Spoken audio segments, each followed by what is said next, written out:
नमस्कार दोस्तों, learn पावनम संस्कृतम channel पर आपका स्वागत है।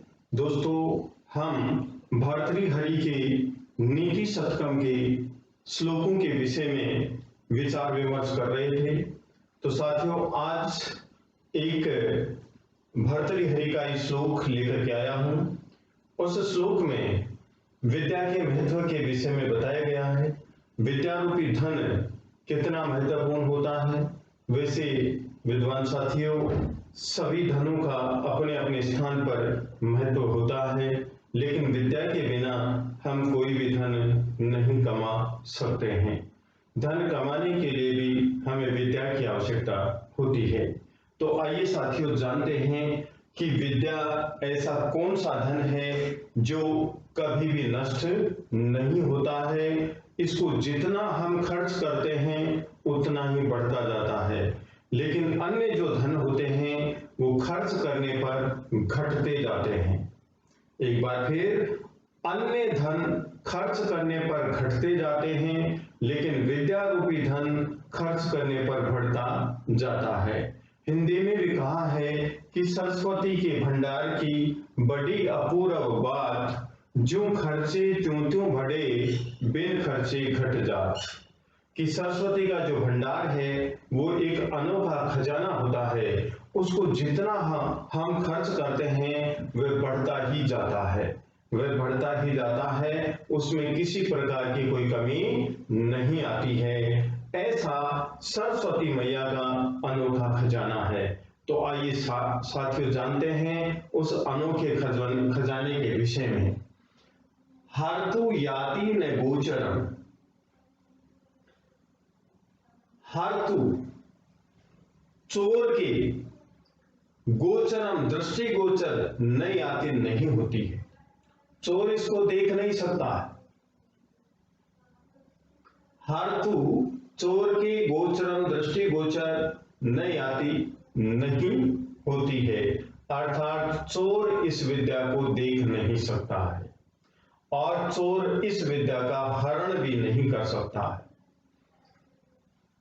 किमपि कुछ भी, शम का मतलब कल्याण, यथा जो, सर्वदा हमेशा, मुस्नाती का मतलब बढ़ाती रहती है। जो हमेशा कल्याण के मार्ग को हमेशा बढ़ाती रहती है।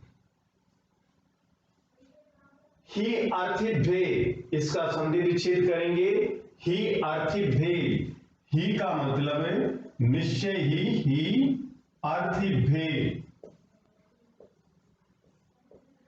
अर्थिभ्ये का मतलब है जो याचक हैं, मांगने वाले हैं।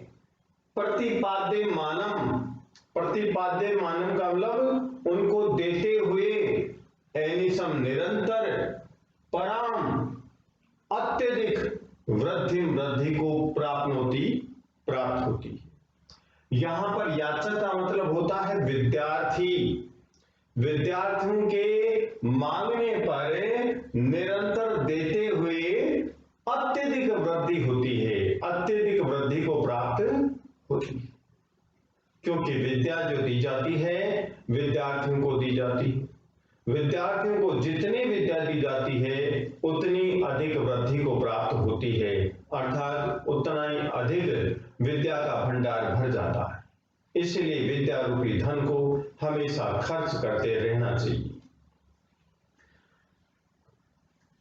कल्पांतेषु अपि, कल्पांतेषु अपि, कल्पों के अंत में भी, निधनम नाश को न प्रयाति, नहीं प्राप्त होती है। कल्पों के अंत में भी नाश को नहीं प्राप्त होती है।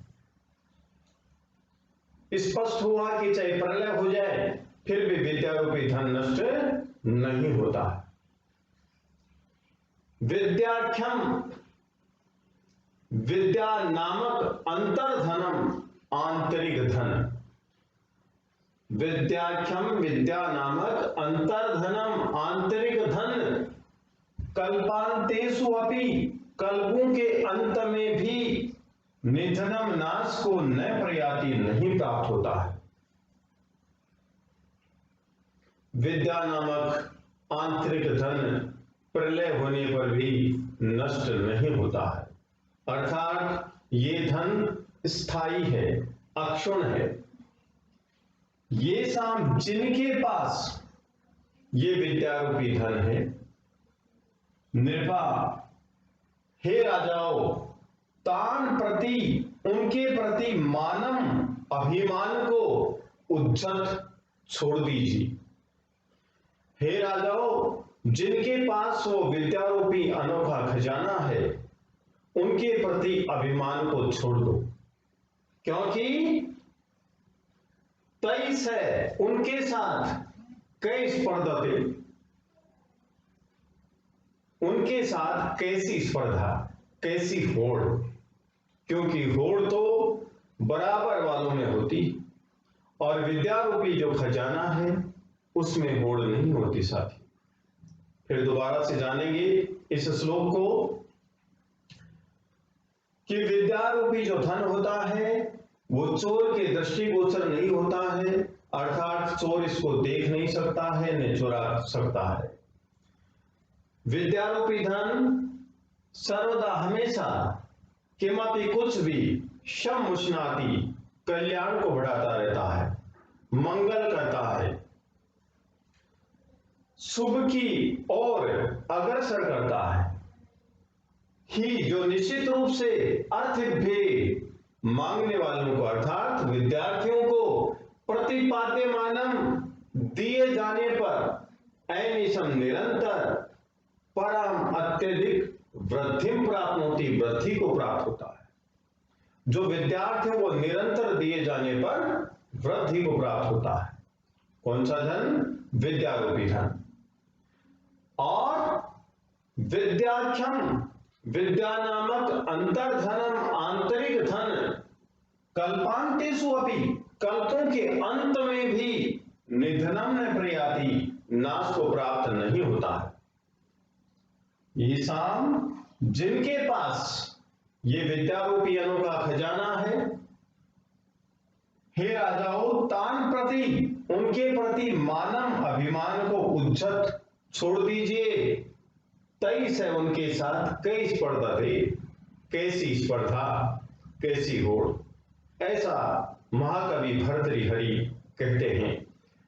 तो जानते हैं साथियों प्रसंग, इस श्लोक में भौतिक धन की तुलना में विद्या धन का महत्व बताते हुए महाकवि भर्तृहरि कहते हैं, क्या कहते हैं?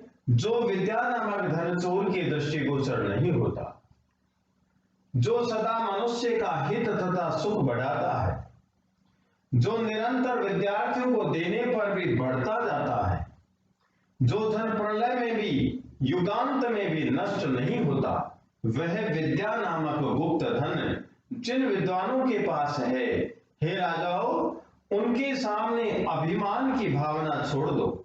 ऐसे विद्वानों के साथ कौन स्पर्धा कर सकता है? ऐसे विद्वानों के साथ कौन स्पर्धा कर सकता है?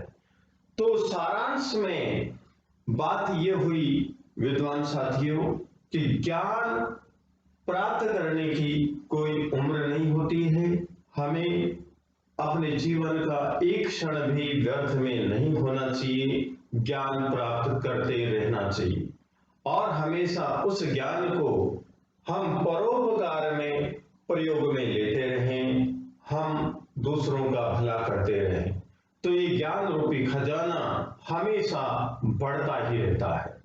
तो विद्वान साथियों, यदि आपको ये वीडियो पसंद आया तो आप लाइक कीजिए, शेयर कीजिए, कमेंट कीजिए, सब्सक्राइब कीजिए। धन्यवाद।